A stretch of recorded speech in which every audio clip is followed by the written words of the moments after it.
तेव्हा अजून एक नाव घेतल्याशिवाय ती पूर्णच होऊ शकत नाही. ते नाव म्हणजे स्वामी विठ्ठल. त्यांची उर्दू भाषेवर खूप प्रभुत्व होतं. तसंच संत वाङ्मयावरही त्यांनी काम केलं. कोळी भाषेवर देखील त्यांचा हातखंडा, त्यांच्या आवाजातील भारूड अतिशय प्रसिद्ध आहे. लोककलेमधील कीर्तन हे समाज प्रबोधनासाठी अतिशय प्रभावशाली ठरले. संतांनी कीर्तनाच्या माध्यमातून लोककल्याण घडवलं. वेगवेगळ्या पद्धतीने काव्य, संगीत, अभिनय आणि क्वचित नृत्य यांच्यासह सादर करीत असलेल्या भक्तिरसपूर्ण कथारूप एकपात्री निवेदनाला कीर्तन असे म्हणतात. आणि हे कीर्तन सादर करणाऱ्या व्यक्तीला कीर्तनकार असे म्हणतात. महाराष्ट्रात कीर्तनाची परंपरा पूर्वापार चालत आली आहे. येथे होणाऱ्या कीर्तनात नारदीय कीर्तन, वारकरी कीर्तन असे दोन मुख्य प्रकार. नारद भारतातील आद्य कीर्तनकार होय.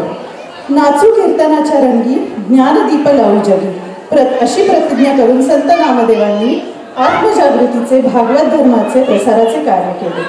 तसंच संत गाडगेबाबांनी कीर्तनाला संवादात्मक स्वरूप देऊन समाज जागृतीचे कार्य केले.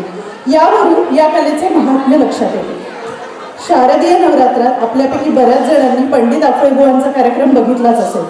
तर आता आपल्यासमोर कीर्तनातून निरूपण करायला आपल्यासमोर येत आहे ईशा आणि त्याचे सहकारी.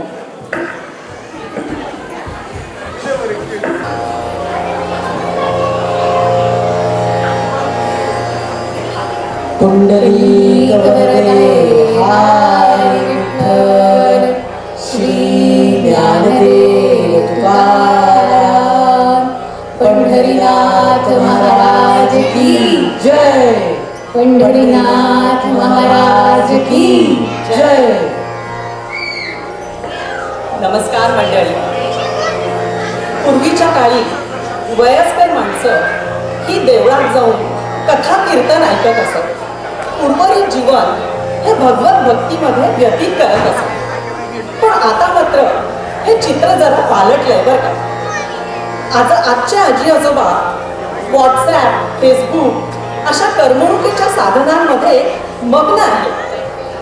आणि महिला वर्ग संध्याकाळी 6 वाजले की होम मिनिस्टर, 6:30 वाजता रंग माझा वेगळा, 7 वाजता माझ्या नवऱ्याची बायको आणि 7:30 वाजता शिकवीन चांगलाच धडा अशा सिरियल्स बघण्यामध्ये ब्रह्ममाण आहे. मग मला सांगा, देवळात जाऊन कीर्तन ऐकायला वेळ कोणाकडे? आता काय झालंय की टीव्ही आणि मोबाईल ही करमणुकीची आणि संवादाची साधनं न राहता त्याने आपल्यावर कब्जा केला आणि आपण या साधनांमध्येच शूट शोधायला लागलोय. आता हे बघा ना, मोबाईलचं उदाहरण घ्या ना.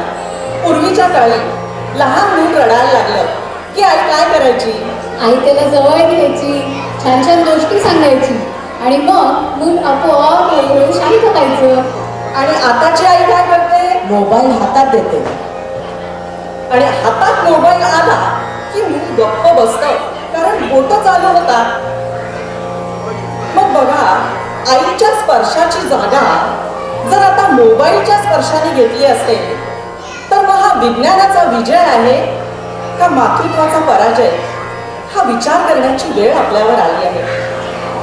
मनुष्य या साधनांच्या अधीन होऊन कमालीचा स्वार्थी होत चाललाय.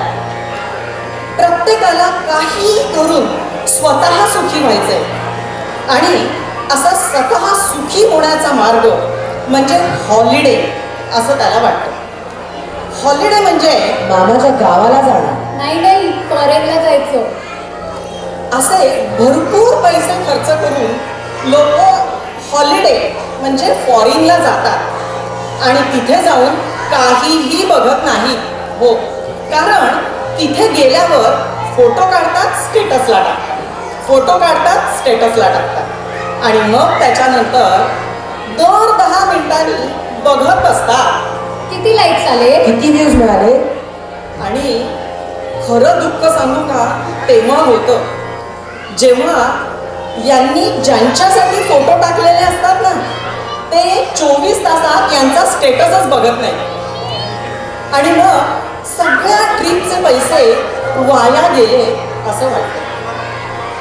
मला असं वाटतं आजकाल लोकांना सुखी व्हायचं नाहीये, त्यांना फक्त आपण सुखी आहोत हे जगाला दाखवायचंय.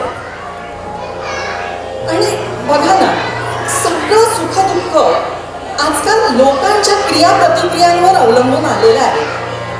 या उलट ज्ञानेश्वर माऊली म्हणतात, किंबहुना सोय जीव आत्म याचे लाहे, तेथ जे होय तया नाम सुख. माऊली म्हणतात, सुख हे अंतर्मनाचं वैशिष्ट्य आहे. बाह्य गोष्टींची त्याचा काहीही संबंध नाही. पण आपल्याला मात्र वाटतं या सगळ्या साधनांमुळे आपण सुखी होतो.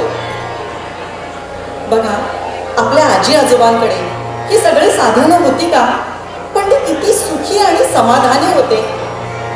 कारण त्यांना माहिती होतं, सर्व सुखाचे आगरू बाप रखवा देवी वरू. पटतंय ना? मग आपल्यालाही सुखी व्हायचंय ना?